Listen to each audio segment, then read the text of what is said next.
অমৃত সাধন জমাতিয়া এইগুলা আমাদের man team leader.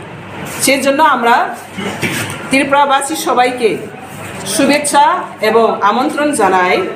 All kind of political activities, same ideology Tripura जितने भी पॉलिटिकल पार्टी है सेम आइडियोलॉजी, इन लोगों की भी हम लोग अपील करता है जो टीपीएसपी पार्टी का साथ जुड़ के त्रिपुरा को आगे बढ़े, करप्शन मुक्त राज्य बने और त्रिपुरा को सर्वश्रेष्ठ व श्रेष्ठ त्रिपुरा बनाने के लिए हम लोग का एक साथ मिलकर काम करने के लिए भी मैं अपील रखती हूँ। तो आज ये पॉलिटिकल प्लेटफॉर्म और education, agriculture, health, all kind of department আমরা মানবতা দিয়েছি। বিজেপি আমাদেরকে কিভাবে মানবতা দেবে তো বিজেপি পেল।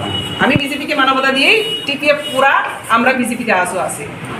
আজকে আমি বিজেপি ভাইস প্রেসিডেন্ট, আসো বিজেপি ভাইস প্রেসিডেন্ট। বিজেপিতে থেকে অন্য রাজনৈতিক দল করলে এখন বিজেপি আমি ভাইস প্রেসিডেন্ট, এখানে প্রেসিডেন্ট ভাইস প্রেসিডেন্ট অনলাইন করা হচ্ছে। আমি একজন ফাউন্ডার এবং সুপ্রিমো। আপনি এখনো বিজেপিতে আছেন? আছে, আসবি আছে, এখনো আছে। এখন আপনি যে রাজনৈতিক দলের সুপ্রিমো মানে আপনার অধীনে থেকে তো রাজনৈতিক দলটা হলো, তো এই দলটারও আপনার সুপ্রিমো আবার বিজেপিরও ভাইস প্রেসিডেন্ট। ইয়েস, দুটোতেই আছেন? দুটোতেই আছে। আর আপনি যখন বিজেপিতে যোগদান করেছেন আপনার সঙ্গে সকলে মিলে যোগদান করেছেন, তারা কোথায় আছে?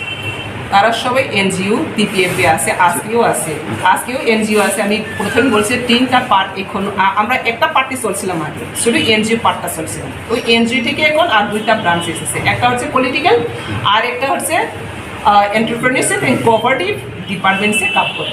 এই দুইটা ডিপার্টমেন্ট হিসাবে কাজ করে। তারা কি বিজেপি সাপোর্টারই থাকবে? হ্যাঁ, বিজেপি আমরেলাই। আপনারা কোনো অবাক লাগছে?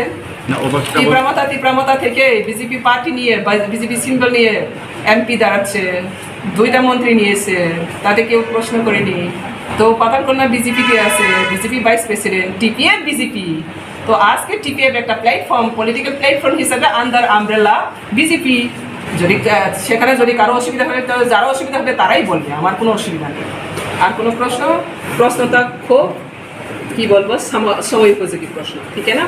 মানুষের চাহিদা বা মানুষের ইচ্ছা, মানুষের যা করার ইচ্ছা সেটা কখনো পূরণ হয় না। আর পূরণ হয় না বলে মানুষ এগিয়ে যায়, তাই তো? তো মানুষ হিসাবে আমার অনেক কিছু আমার একটা করার ইচ্ছা আছে, কিন্তু সেইগুলো ইচ্ছাটুকু আমরা আজ অবধি পূরণ করতে পারিনি। তো আমরা চেষ্টা করছি আরও তাকে সহযোগী দিতে পারি একটা পলিটিক্যাল प्लेटफॉर्म हिसाब केनना এখন তো আমরা एनजीओ हिसाब आसे तो पॉलिटिकली प्लेटफॉर्म होता तो और भी स्पीड होता है, स्ट्रॉन्ग होता है। मैं एज ए एनजीओ एक पॉलिटिकल प्लेटफॉर्म में है तो मेरा पूरा एनजीओ टीम तो अभी पॉलिटिकल प्लेटफॉर्म है ना, तो जितना मेरा एनजीओ का जो टीम है वो तो ऑलरेडी बीजेपी हो गया, लेकिन इन लोग को जितना भी पॉलिटिकल एक्टिविटीज देना चाहिए था वो एक्टिविटीज में शामिल नहीं हो पा रही है। तो और क्या मेरा एनजीओ जितना भी आया है ये लोग क्या बैठ के रहना है बेकार का? ये लोग का भी तो एक्टिविटीज होना चाहिए। ये एक्टिविटीज का एक्टिवेट करने के लिए मेरा ये प्लेटफॉर्म का जरूरी है।